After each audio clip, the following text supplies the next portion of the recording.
Parang kulto. Kulto na ang Duterte supporters. Kahit maliwanag na kung ano ang tama, doon pa rin sila sa mali. Hindi ito nakapagtataka. Ayon sa ICC, sa kanilang mga ebidensya, ganito nagsimula si Duterte. Sa kanyang kampanya bilang presidente ng Pilipinas. I will eradicate corruption, criminality, and drugs.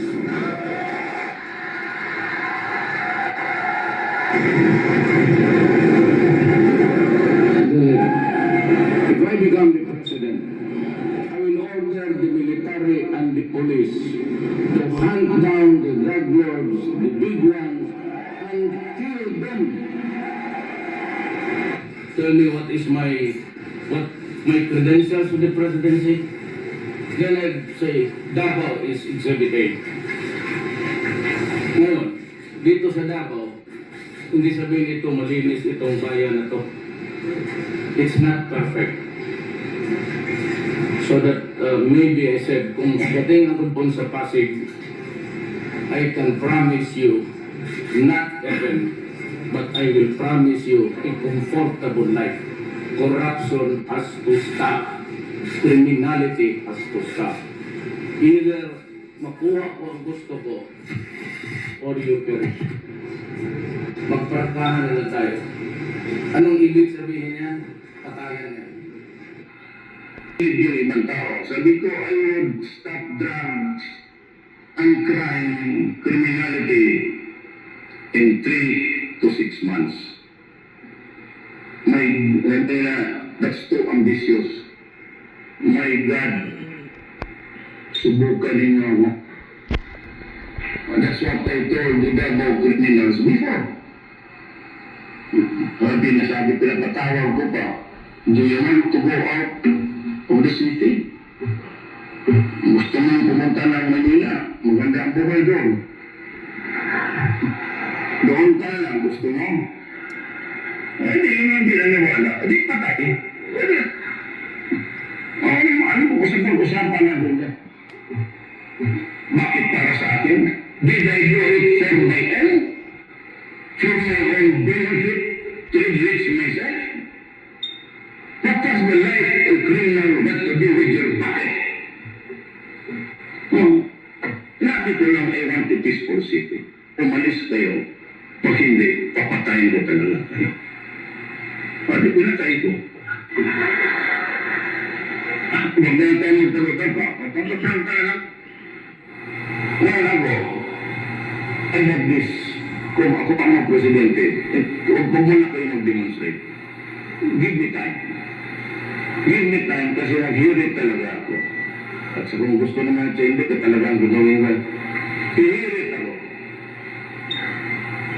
Sabi ko sa military pati police, only criminals, drug-related offenses. I will tell the police and the military, go out and kill them. Period.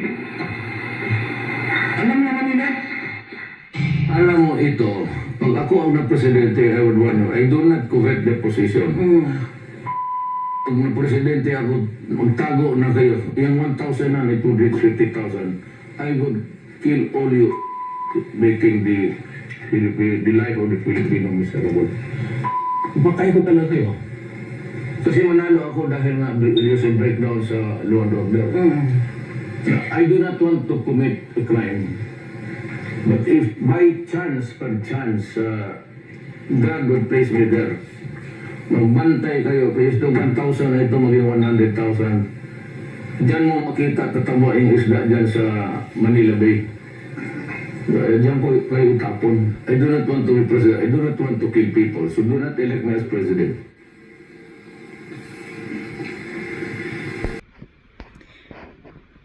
So, bakit nagkaganito? Talagang kulto na sila. Arise and shine. I speak to your spirit, Tatay Digong. Wake up. Tumayo ka. Do not lose hope. Your strength is from the Lord. Duterte supporter. Bakit nagkaganito sila? Kung matatandaan ninyo yung bidyong ipinakita sa ICC na si Rodrigo Duterte sa campaign niya as president ay ipinaalam niya sa lahat ng mga tao na willing siyang pumatay no matter what the cost.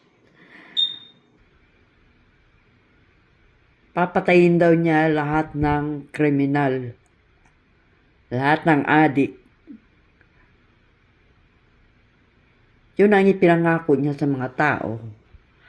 At nang manalo siya bilang presidente, dahil sa campaign na yon,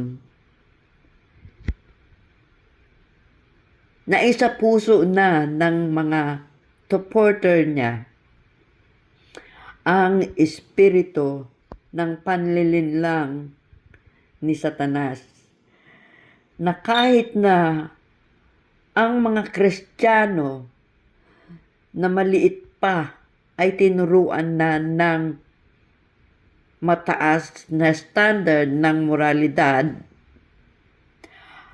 at natuto ng salita ng Diyos na ang pagpatay ay kasalanan. Nung marinig nila ang pangako ni Digong na papatayin lahat ng adik, na papatayin ang mga kriminal, at wala siyang ipinangako na due process. Ang sabi niya, papatayin niya, susugpuin niya ang addiction, ang problema sa droga, at ipapakulong niya ang mga kurap. Aayusin niya ang problema ng bansa. Many people miss something. Kahit mga Kristiyanong lumaki sa turo at aral ng Biblia ay na-compromise din ang kanilang pananampalataya.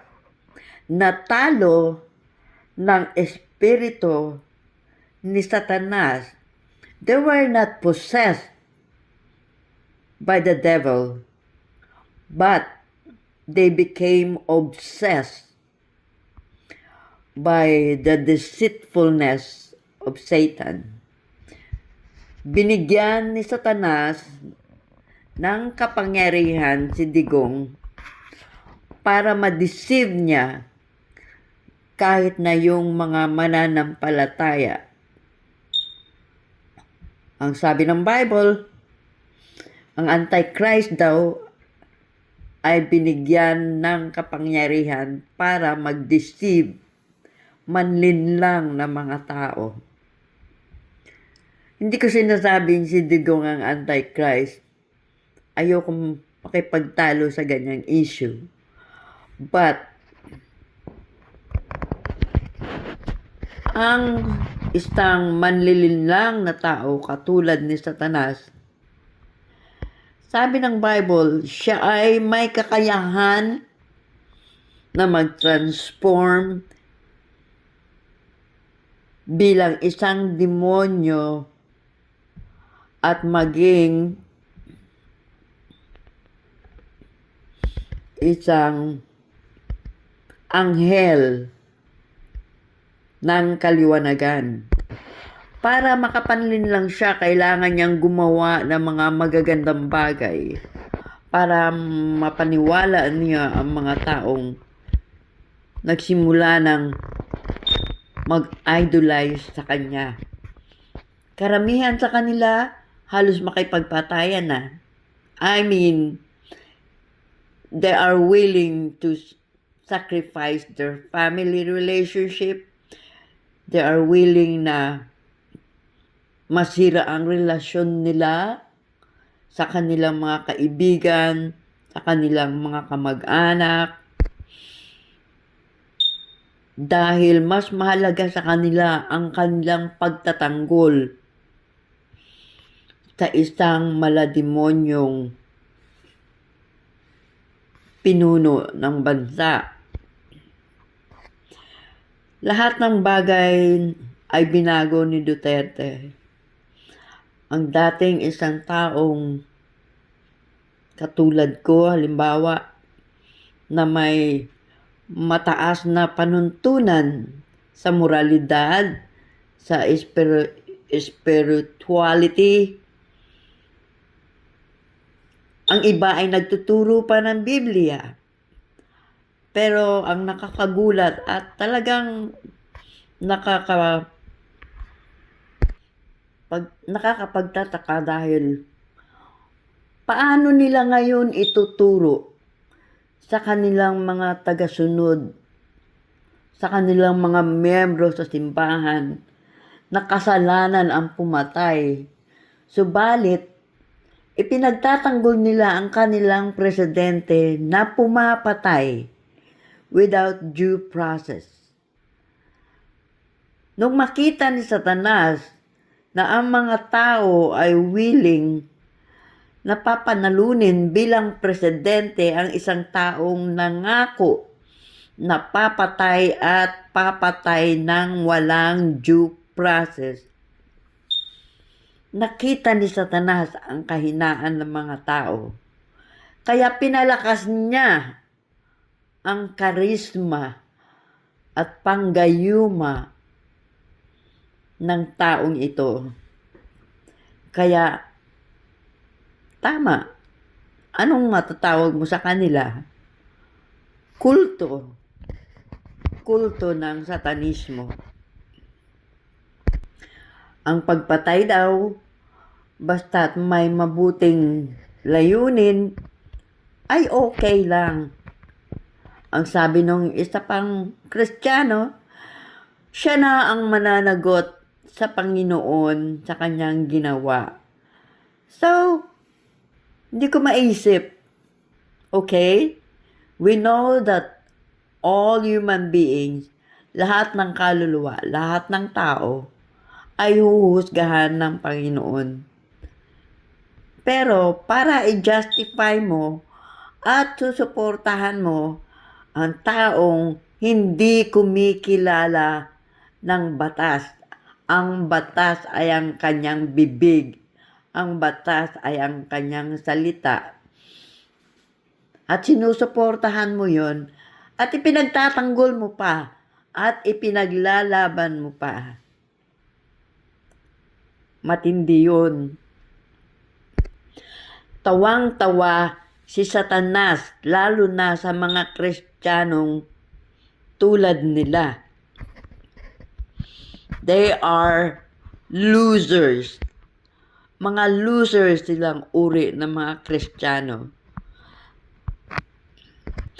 Para tanggapin nila ang kanilang pinuno na nasa publiko, na nagmemensahe, nagtuturo kung paano bastusin ang isang babae, kung paano niyang gamitin ang kanyang daliri, with full details pa kung paano niya pagsamantalahan ang kanyang maid, para tanggapin nila yon na isang joke lang. Samantalang may mga matitibay na ebidensya na yun ay hindi lang joke. Talagang ugali niya. Ang dami niyang binastos na mga babae. Pilit niyang hinahalikan sa publiko sa harap ng kamera. Paano ang mga Kristiyanong ito ay ipagtanggol, ipaglaban, at handang makipag-away para sa taong ito na walang moralidad. Mismo ang kanyang pamilya ay wasak, mismong silang mag-iina, silang mag-ama, ng kanyang anak na babae ay nagmumurahan at sa matagal na panahon ay hindi sila nag-uusap because she hated her father. Isang taong walang magandang itinuro sa mga anak kundi imoralidad, pagmumura, kawalan ng takot sa Diyos. They justify it for common good dahil mas marami daw tao ang nakikinabang. So now, it's no longer the quality of life, the quality of morality ang nandito, kundi kung ano yung mas napapakinabangan ng marami. Mas naging safe daw ang lugar nila. Paano hindi magiging safe? Ay lahat ng mga tao takot nang lumabas ng bahay at baka mapagkamalan na adik at papatayin na lang sila. O ang iba, talagang nagkatipon-tipon na ayon sa kwento ng ICC witnesses. Ayaw na nilang umuwi sa kanilang bahay dahil sa takot na anytime ay pwede silang pasukin at gawing collateral damage dahil sa reward system. Ang sabi ng ICC judge, si Duterte daw ay parang cancer. Cancer na nagmetastasize sa buong Pilipinas. Naging mini Rodrigo Duterte sila. Sabi nila, okay lang yun, puro adik naman ang pinapatay. Hindi naman lahat ng namamatay ay adik.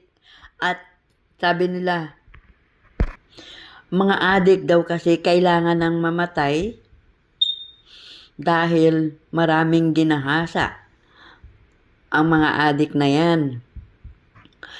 Pero kung titignan mo sa statistics, karamihan ng mga ginahasa ay hindi ginahasa ng mga adik.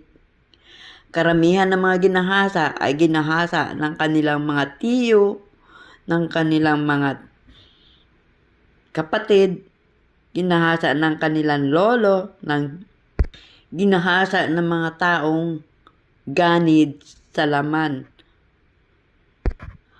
Ang punto ko rito ay, bakit parang naging kulto sila? Dahil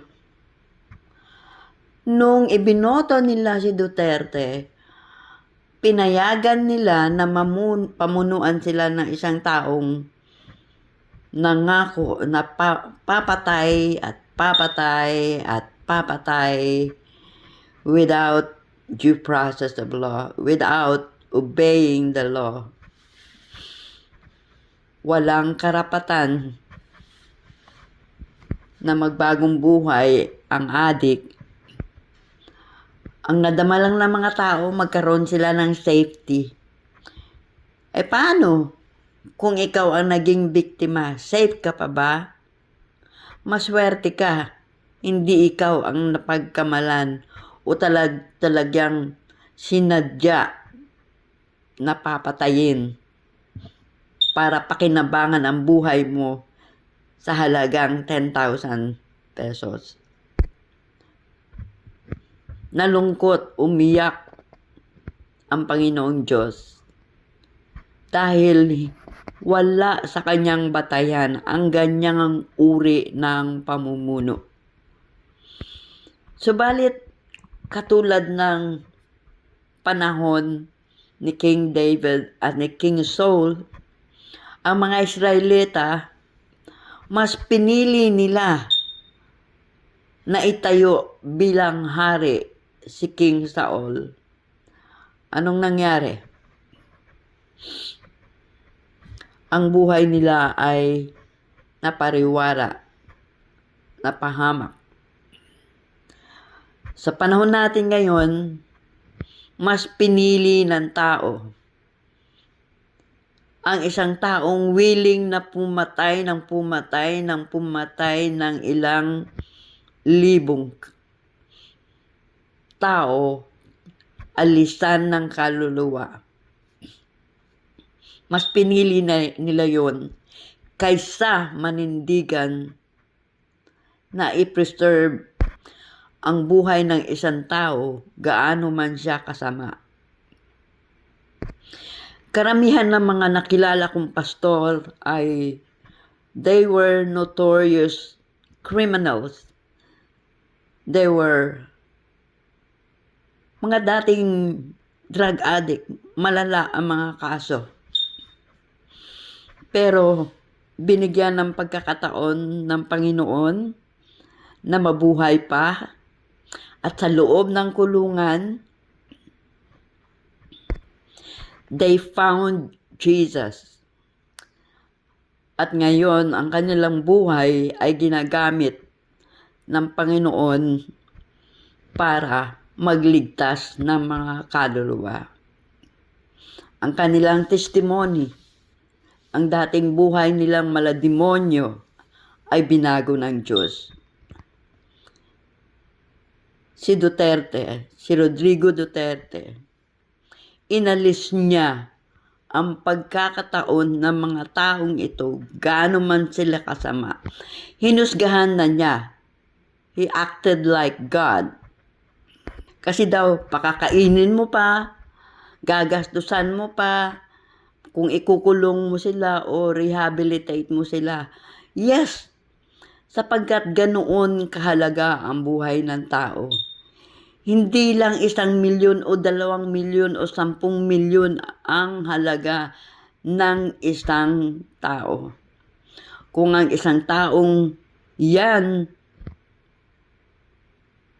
ay isinalba mo, mahigit sa 1 milyon o 1 bilyon ang halaga ng taong yan, kung ang buhay niya ay gagamitin ng Panginoon para mas marami pang tao ang mapabuti at makakilala sa Panginoong Diyos. Kulto, yes indeed, they are cult. Kapangyarihan ni Satanas binigay kay Digong para siya ay maging kagiliw-giliw. Siya ay magiging katuwa-tuwa, very entertaining. Nagpapalakpakan ang mga tao habang minumostra niya kung paano niya binabastos ang isang babae. Naghihiyawan ang mga tao habang ang mga babae ay baliw na baliw na yumayakap sa kanya, humahalik sa kanya. Yes, that's called. They were blinded by Satan. Ang isip nila ay natabunan. Nanlabo ang kanilang mga mata at hindi na sila makakakita. Para bang meron na silang magic spell na hanggat hindi tinatanggal ni Digong ang magic spell na umalis sa kanyang katauhan, ay hindi sila matatauhan. Sana sa mas madaling panahon ay ma-expose at maipakita sa buong mundo kung anong uri ng tao si Rodrigo Duterte. Baka sakali na maputol na at mawalan na ng bisa ang sumpa ni Satanas sa mga Pilipino na sumusuporta sa kanya hanggang ngayon.